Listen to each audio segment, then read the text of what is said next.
put it, yeah, reading view. This one is called Lost Fog of Hope. This is Us Despite Them. Where the When Was.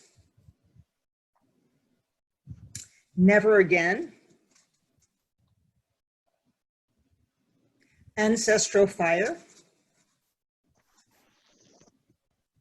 Lost tenderness in the emptiness of space. Loss of the past. Light of the dark. Breath of the innocent. And Looming Edge of Black. So those are the paintings that are on automatic feed. And then from now on, Elisa, I'll just tell you when, if you could just click, and it'll proceed to the next painting. So the reason I like to start out just sort of with people looking at my work without my saying anything is I really feel strongly that I want people to experience my paintings. I feel that I want them to explore their own inner world reaction to what I've given them, to dream, to find something that touches them in some way. And I don't want to tell them what to see. I want that to be their own experience. I give the paintings a title. My titles, as you heard, were kind of obtuse.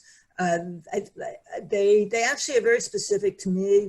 They are partly as against painting 1, 2, or 3, they're to tell the viewer that there's something going on here. I mean, I think the title suggests that there's some kind of meaning, and so that's just to help the viewer out to try to go into what that meaning is, but the titles are not going to tell you what the meaning is at all, although the titles do refer back very specifically to me, to what inspired and what the painting is about for me, kind of what the painting looks like.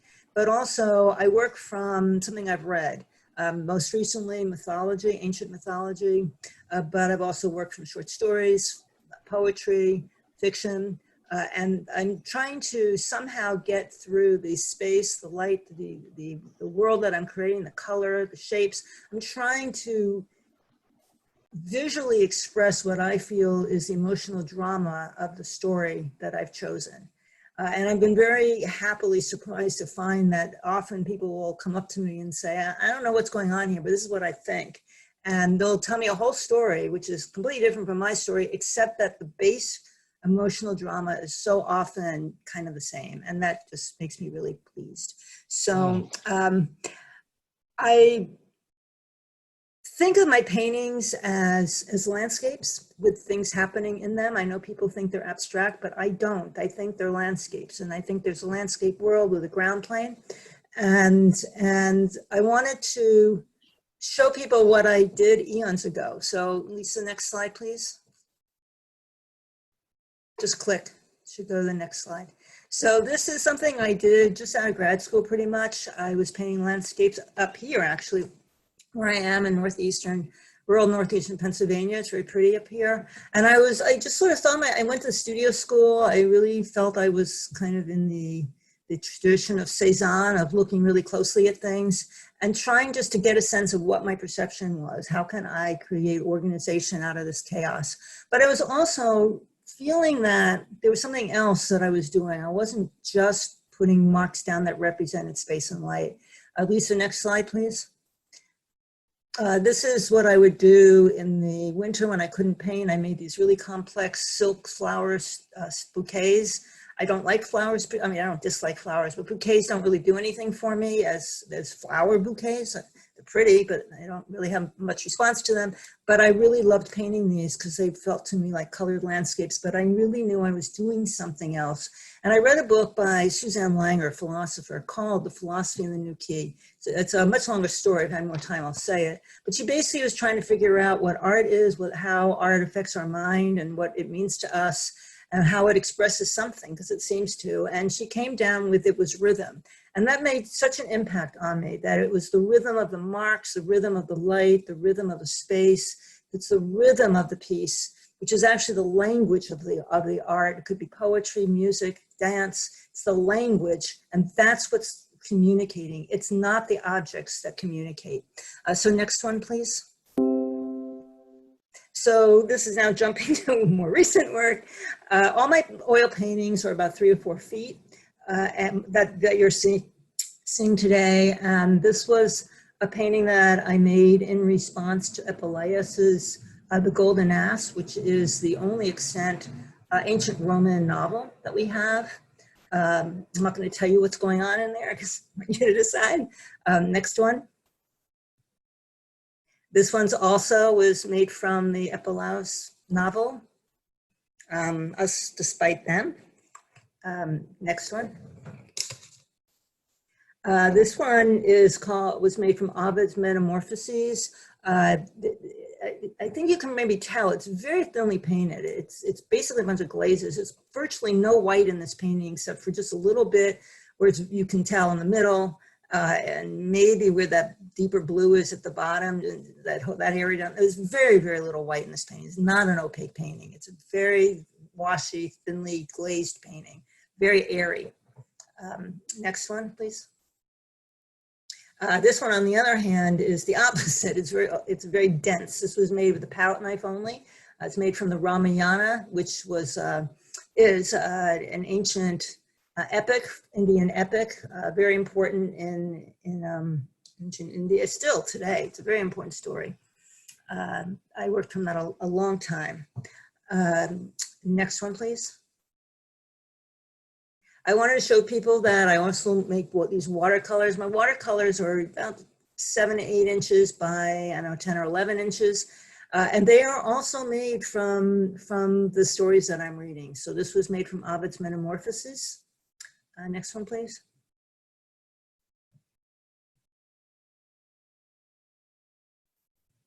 Another watercolor. This was made from the Ramayana. Someone told me that in the middle there, it looks like faces, like a profile, which has ruined this watercolor for me. That was not my intention at all. Although I really love when they're secondary images. To me, it kind of reconfirms that there's some kind of internal structure to the piece. Next one.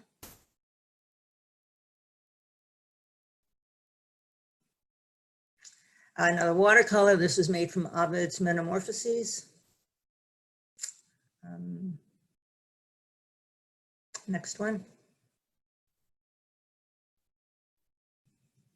And then, my goodness, this thing is so huge on this screen.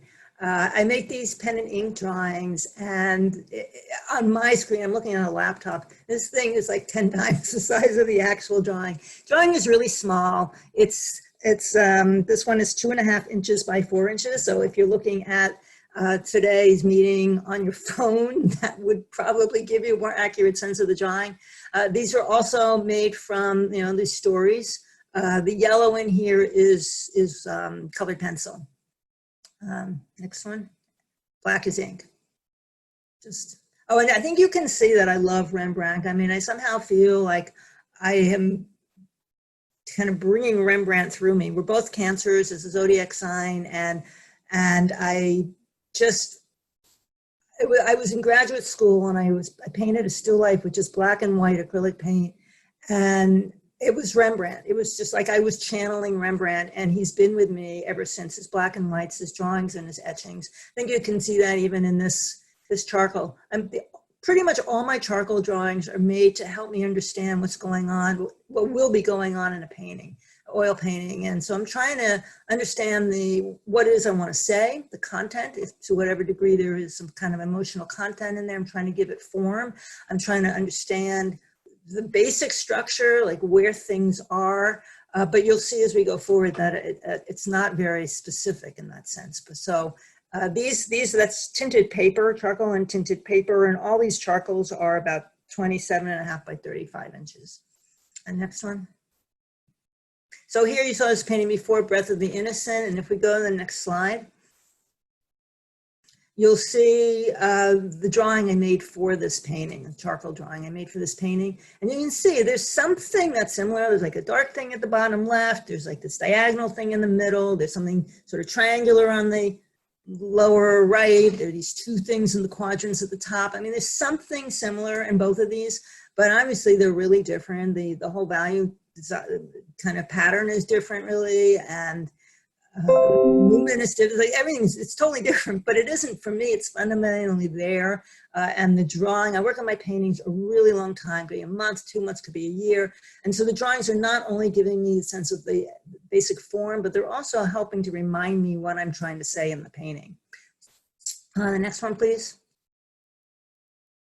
So this is another painting that's called An Open Center Speaks to the Clouds, and I'll show you some drawings. Next one, please.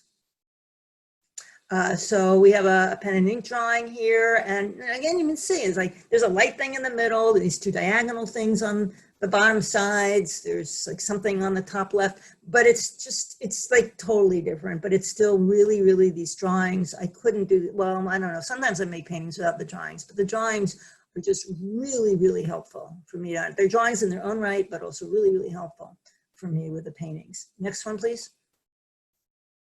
So this is a watercolor that I made just to give you a sense of kind of like how could these things be helpful to me. This is for that same exact painting. I was trying to figure out the painting, so I made a watercolor, and it's like, oh my goodness, it's so totally different, but it isn't. It still has a thing on the lower left. It still has sort of a diagonal on the lower right. There's still something on the top left that's sort of coming in. There's basic structures that are there, and I'm just still trying to figure it out. So this watercolor was for that previous painting as well. Next one, please. So this painting, Loss of the Past. Next one, please. And this is a very small pen and ink drawing that I made for it. And I think in this drawing, it might be more clear that I have figures. That bottom right, I think, looks sort of figurative. There are figures in all of my work, really. Even though it may not be so clear. But again, the sort of basic things there. I've got things on the lower right, but at the top left, it's all light and the painting's all dark. So it's like the drawings are helping me, but I'm not even quite clear exactly how, but they really help me to understand what I'm trying to say and help me to reach into that place. Next one, please. This painting gave me a lot of trouble, so I made another drawing, and this drawing is also for this painting. I think it looks less like this painting than the first one, but it actually was really helpful to get me over the hurdle with the problems with my painting was, and the darkness came in on the left, which kind of was a breakthrough discovery for me. Next one, please. And I just want to show everyone that I haven't lost my roots of loving to work from life. I love to draw people on the subway. I'm always doing that. So this was some unknown person on the subway. But just like I've always been, I'm never trying to just get the surface. I'm always trying to find and discover something else. So even these sort of sketches, people I don't know, they all have titles. This is called If You Say So. It's about 6 by 4 inches. And I'm trying to, I don't know the person, I'm trying to still get a sense of who that person might be in my own head. So that's what I have. I thank you so much for listening, and thank you.